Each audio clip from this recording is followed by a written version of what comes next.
everybody else. You've got to stand out. Stand out. And you know what? That's still true for us. It is. We're part of a minority group, and females in many cases. We have to stand out. And which is a good thing, because it brings out the best in you. That's right. You have to be better than everybody else, because of whatever might be. And that is a great motivating factor. That really motivates. And you have to get down to the nitty-gritty of work when you first open those franchises, too. Because it takes a while to build an organization. It takes a while to have the capital. It takes money to do those things. If people say how much it costs to get in, you know, it costs a whole bunch of money to get in. I mean, you know, when I got into McDonald's back here, you know, it only cost like $206,000 what it was. And you know, today you're talking about, that's what back in that's 30, almost 35 years ago. And that was $206,000 at that time, 30, And that wasn't one of the expensive ones. But see, that's just the beginning, because you have to have backup capital and all that. You can't go in undercapitalized. And another thing, you can't build wealth on borrowed money. So that's right. So debt has to be to a minimum. But it's key for anybody to want to go into franchise and know how to select a franchise. And this is an interesting book here. It's called The Complete Idiot Guide for Franchising. It's by a gentleman by the name of James Amos. He's the one that made Mailbox, etc. Put them on the map, and they ended up, I think, selling it to UPS.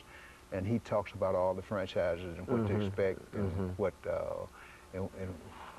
not to expect, and that kind of thing. It's just very good for people trying to make a decision. And it's very simple too in language where people can understand it. But most franchises are very basic, you know, and some of them are just basic, nitty-gritty, working hard, taking care of customers. And there's a customer contact level in everything we do. So my recommendation is for anybody that wants to get into franchising to be prepared to work hard. And one thing I need to mention here, that when you talk about establishing franchises, you know, experience is required to establish a franchise as a franchisor. Now, but minimum amount of experience is required. Just good old common sense and doing the kind of work you enjoy doing, and try to fit that to a franchise to become a franchisee. And if the system is done well, you follow that system and use good common sense, and it's what you enjoy doing, and you're good with people. That's it. It's no position for a loner. It's no occupation for a loner. I don't think so. I mean, you may have some franchises that require, you know, a couple employees or something. But it's a people-oriented kind of thing. You got to bring those people into It's a people-oriented kind of thing, because you got to work with the franchisor, and franchisee. You got to work together. You know, and you got to work with other franchisees. You know, and another area too is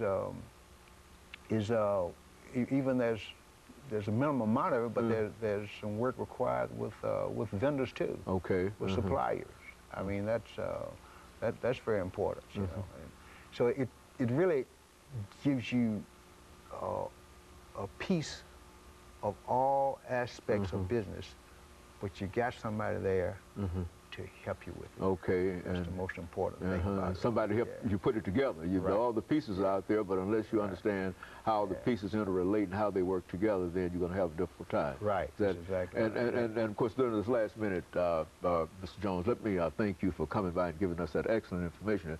As a matter of fact, that's exactly what we wanted, because we do know that there are some interest in people becoming involved in minority franchising, et cetera. And I think that if they are able to understand what we're saying here and what you're saying here today, then they'll have a better idea.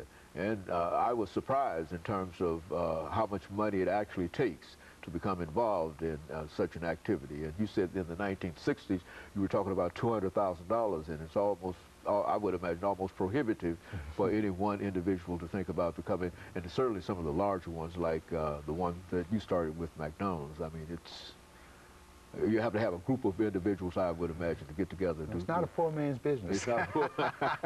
Very good. But I certainly appreciate that, and I like what you gave us. I like the information that you gave us, and of course, let me encourage our audience to tune in again next week for another informative edition of Comments.